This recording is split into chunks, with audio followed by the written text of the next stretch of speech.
I hate using 85mm for street photography. Let me explain why.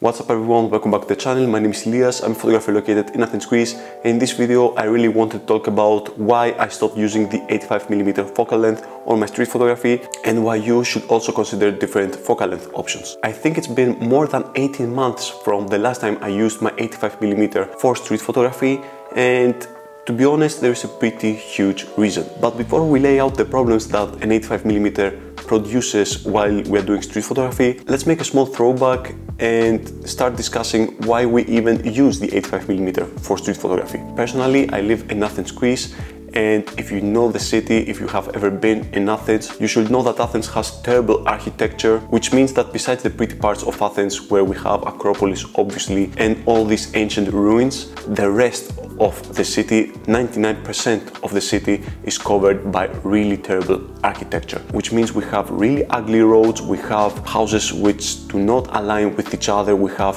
graffitis there, we have garbage there, everything is basically all over the place. So we don't have any harmony at all on the streets of Athens. There's this constant chaos. Even when you think that you have your lines straight, you will notice that the road is not straight, so maybe some houses will be straight in your images and some others will be crooked. So yeah, there is no harmony in the streets of Athens, and this really affects your street photography. And that's why the 85mm was an easy solution to this problem. So by using an 85mm, I could easily crop out the ugly parts of the frame and just concentrate on the important part of the photographs. That way I could focus on the subject that I really wanted, and with the compression that an 85mm produces, I could create dramatic and eye-catching images. And you might be asking yourself, okay Elias, but where's the problem in all of that you are describing? You might be thinking that the 85mm is the solution to all the problems that I have just talked about. And yes, the 85mm might be the solution, but at the same time, when you're constantly using the 85mm, all your images tend to look kinda the same, and it's really difficult to create a really meaningful street photography image. Yes, it might be interesting to take a really nice portrait of a really interesting person in the streets, but there is no skill involved in something like that. And I think when we are using the 85mm for street photography, we tend to get less creative. We just tend to look for interesting personas and just take simple portraits out of them when they are not looking at us. So yeah, I don't think there's any skill involved in that. I don't think there's any creative processing that is going through our minds when we're doing a simple portrait of a random stranger in the street. And yeah, I think at the end of the day, it's really repetitive, and I don't think that you're challenging yourself in order to create meaningful stories in the street and beautiful compositions and use the light in your advantage and shape the light the way that you want to. There are all these different creative techniques that you don't get to use when you're using an 85mm, at least for the most part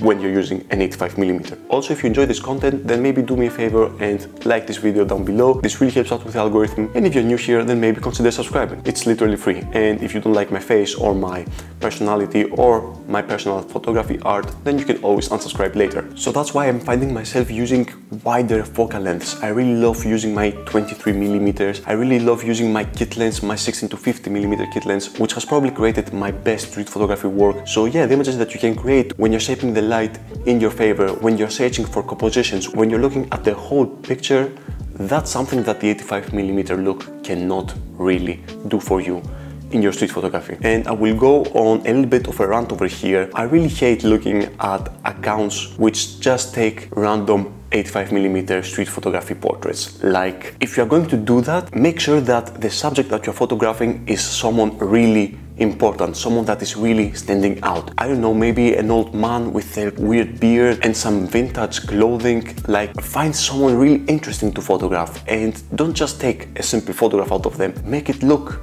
interesting, make it look important. I'm really tired of people just taking random snapshots and random portraits of everyday normal people. These kind of photographers just rely on the autofocus background, on the bokeh that an 85mm is producing in order to trick themselves that their photographs are good. They are not good, and I'm not bashing on any of these photographers. Actually, I am bashing on these photographers because I was like that too. There was a point where I was just using the 85mm, and I had tricked myself that by creating this beautiful bouquet on my street photography photographs, I'm producing art. Well, yeah, that's not the point. obviously. So yeah, if you're that person that uses his 85mm all the time for street photography, I think it's time for you to maybe try to switch it up a little bit and try to use maybe a wider lens in order to start working more on your compositional skills, on your storytelling skills, on your light observation skills, and many other photography techniques and rules that you probably should start to practice. But if you really love your 85mm, I'm not saying that you should never use it again for street photography, but try to be more mindful. Don't just go out there and take random portraits of random people that are not interesting to anyone, not even yourself. Try to find these really interesting personas, these really interesting people that stand out from the rest of the crowd and photograph them in beautiful light. Yeah, try to shape a composition around these people. And there is one more way, at least in my opinion, when you can use the 85mm in your advantage, and this is to photograph long roads, long sceneries. Imagine you have a huge highway in front of you and you want to capture that beautiful scenery with people walking really far away from you in front of the road. The 85mm, in this case many other semi-telephoto focal lengths, can create really dramatic images for you just by compressing this whole long scenery in front of you. So yeah, these are a few thoughts that I had for the past 15 months or so, and that's why I stopped doing street photography POVs with my 85mm. I think that in these POVs, or even though I could create a few nice photographs, most of them were just stupid portraits and nobody really cared about them, and nobody should care about them because they were nothing special. And one last thing before I go, I really hate this trend where some photographers go out there and find just some random beautiful lady on the street and ask them to pose for them and then call that street photography.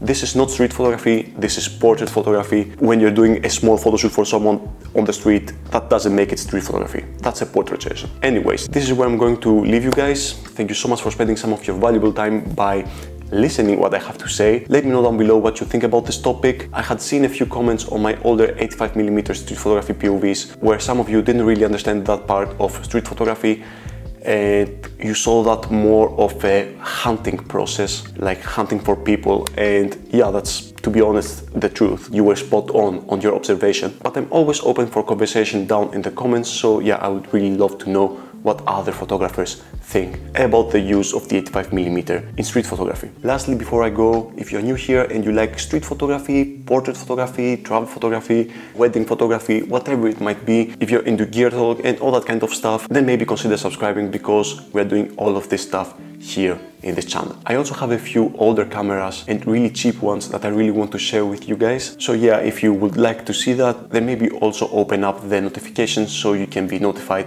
whenever I post a new video. Anyways, that's all I have for you guys today. See you next time. Take care. Peace.